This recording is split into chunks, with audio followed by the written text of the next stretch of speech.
ሰላም ሰላም ውድ የቻናሌ ቤተሰቦች ወደ ቻናሌ እንኳን በደህና መጣችሁ። ዛሬ በጣም አነጋጋሪና ለሁላችንም ጠቃሚ የሆነ ርዕስ ይዤ ቀርቤያለሁ።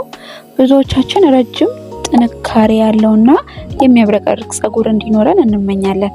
የተለያዩ ውድ ምርቶችንም እንገዛለን። ነገር ግን ሳናስበው የምናደርጋቸው ጥቃቅን የዕለት ተዕለት ስህተቶቻችን የፀጉራችንን እድገት ያቀጭጩታል። በዚህ ቪዲዮ ብዙ ሴቶች ሳያውቁ የሚያደርጓቸውን 10 የፀጉር እንክብካቤ ስህተቶችንና እውነተኛ መፍትሄዎቻቸውን በዝርዝር እንመለከታቸዋለን። ቪዲዮውን እስከ መጨረሻው ከተከታተላችሁ በእርግጠኝነት የፀጉር እንክብካቤ አሰራራችሁን ሙሉ በሙሉ ትቀይራላችሁ። ቪዲዮውን ከመጀመራችሁ በፊት ግን ለቪዲዮ ላይክ መስጠት አትርሱ። ቪዲዮ ለብዙ ሰዎች እንዲደርስ ይረዳናልና። ለቻናሉ አዲስ ከሆናችሁ ደግሞ ሰብስክራይብ እና የደውል ምልክቷን ተጫኑ። ዝግጁ ከሆናችሁ በቀጥታ ወደ መጀመሪያው ስህተት እንለፍ። አንደኛ፣ ፀጉርን በየቀኑ ወይም በጣም በብዛት መታጠብ። መጀመሪያውና በጣም የተለመደው ስህተት ፀጉርን በየቀኑ ወይም በጣም በተደጋጋሚ መታጠብ ነው። ፀጉራችን በተፈጥሮ የራስ ቅላችን የሚያመርተው ሰበም የተባለ ጠቃሚ ዘይት አለው። ፀጉራችንን በየቀኑ ስናጥበው ይህን ተፈጥሯዊ ዘይት ሙሉ በሙሉ እናጥበዋለን። የሚያስከትለው ጉዳት ፀጉራችን ደረቅ፣ ተሰባሪና አንጸባራቂነቱን ያጣ ይሆናል። መፍትሄው እንደ ፀጉራችን አይነት በሳምንት አንዴ ወይ ሁለቴ ብቻ ለመታጠብ መሞከር ነው። ሁለተኛ፣ በጣም ሙቅ ውሃ መጠቀም። ከረጅም ውሎ በኋላ በሙቅ ውሃ መታጠብ ደስ ይላል፣ ነገር ግን ለፀጉራችን ትልቅ ጠላት ነው። በጣም የሞቀ ውሃ የፀጉራችንን ውጫዊ ሽፋን ይከፍተዋል፣ እርጥበቱን እንዲያወጣና እንዲሁም የራስ ቅልን እንዲደርቅ ያደርገዋል። መፍትሄው ፀጉራችሁን በሞቀና ወይም ለስለስ ባለ ውሃ መታጠብ። በመጨረሻም ኮንዲሽነሩን ካጠባችሁ በኋላ በቀዝቃዛ ውሃ መታጠብ የፀጉሩን ሽፋን ዘግቶ የሚያብረቀርቅ እይታ እንዲኖረው ያደርግልናል። ሶስተኛ፣ እርጥብ ፀጉርን በኃይል መቦረሽ። ብዙዎቻችን ከመታጠቢያ ቤት እንደወጣን እርጥብ ፀጉራችንን በኃይል እናበጥረዋለን። እርጥብ ፀጉር በተፈጥሮ እጅግ በጣም ደካማና በቀላሉ የሚበጣጠስበት ደረጃ ላይ ነው የሚገኘው። መፍትሄው ከታጠባችሁ በኋላ ፀጉራችሁን ጥቂት እስኪደርቅ መታገስ ነው። ለማበጠር ደግሞ ሰፊ ጥርስ ያለው ማበጠሪያ ተጠቀሙ። ማበጠር ስትጀምሩ ከታች ከፀጉሩ ክፍል ወይም ከጫፉ ጀምራችሁ ወደ ላይኛው ክፍል በዝግታ ማበጠር። አራተኛ፣ የሙቀት መሳሪያዎችን ያለ መከላከያ መጠቀም። የፀጉር ማድረቂያ፣ ሄር ድራየር፣ ስትሬትነር ወይም ከርሊንግ አይረንን ስንጠቀም የሙቀት መከላከያ ሂት ፕሮቴክታንቶችን አለመጠቀም ትልቅ ስህተት ነው። ከፍተኛ ሙቀት የፀጉርን ፕሮቲን ያቃጥለዋል። መፍትሄው ማንኛውንም የፀጉር መሳሪያ ወይም የሙቀት ያላቸው መሳሪያዎችን ከመጠቀማችን በፊት ሁልጊዜ ሂት ፕሮቴክታንትን መቀባት እንዲሁም የመሳሪያዎቹን የሙቀት ወደ መካከለኛ ደረጃ ዝቅ ማድረግ ተገቢ ነው። አምስተኛ፣ የፀጉር ጫፍን በየጊዜው አለመቁረጥ። ፀጉሬን እንዲረዝምልኝ ስለፈለኩኝ አልቆረጠውም የሚሉ ሴቶች አሉ። ነገር ግን ጫፉ የተሰነጠቀ ፀጉር አይረዝምም።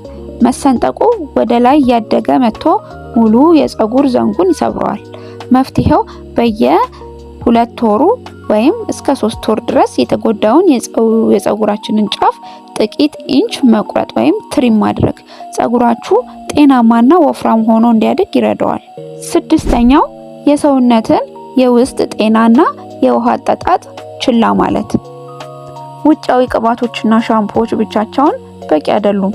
ፀጉር የሚያድገው ከውስጥ ከምናገኘው ምግብ ነው። በቂ ውሃ ለመጠጣት ደግሞ የራስ ቅልን ያደርቃል፣ እድገቱንም ያዘገይብናል። መፍትሄው በቀን ቢያንስ ከ2 እስከ 3 ሊትር ውሃ ጠጡ። በተጨማሪም በቫይታሚን፣ በፕሮቲን እና በዘይት የበለጸጉ ምግቦችን እንደ እንቁላል፣ አቮካዶ እና አትክልቶችን ተመገቡ። ሰባተኛ፣ ለፀጉር አይነት ተስማሚ ያልሆነ ሻምፖ ምርቶችን መጠቀም። የሌላ ሰው ፀጉር ስላማረ ብቻ እሷ የተጠቀመችውን ምርት መግዛት አይመከርም። የደረቅ ዘይታም ወይም የተጠቀለለ ወይም ከርሊ ወይም ቀጥ ያለ ፀጉር ፍላጎት ይለያያል። መፍትሄው የፀጉራችሁን አይነት፣ ፖሮሲቲ እና ቴክስቸር ወቁ። ሰልፌት እና ፓራበን የሌላቸውን ተፈጥሯዊ ሻምፖዎችን መምረጥ ሁልጊዜ ይመረጣል። 8ኛ ፀጉርን በጣም አጥብቆ ማሰር።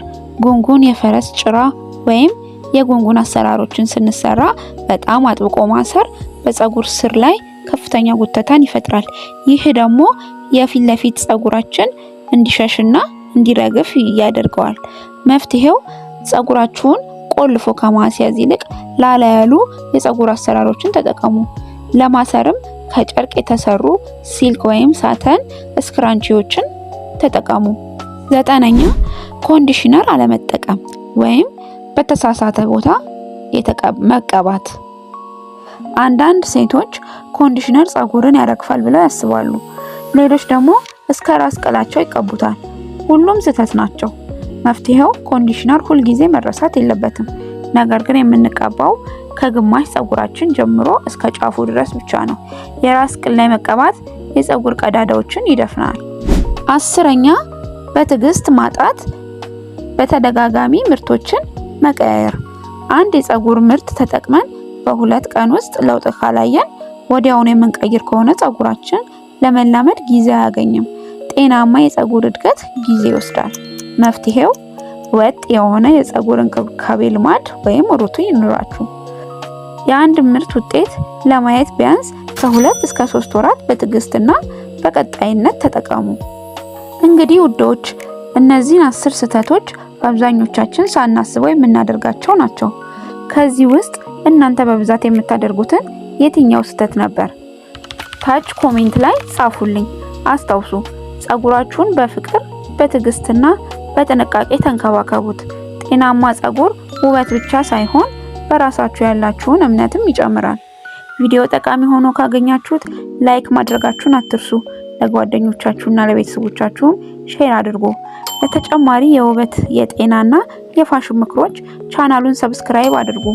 በሚቀጥለው ቪዲዮ በሌላ አስደሳች ርዕስ እስከምንገናኝ ድረስ ጤናና ፍቅር ለሁላችሁም ይሁን። ቻው።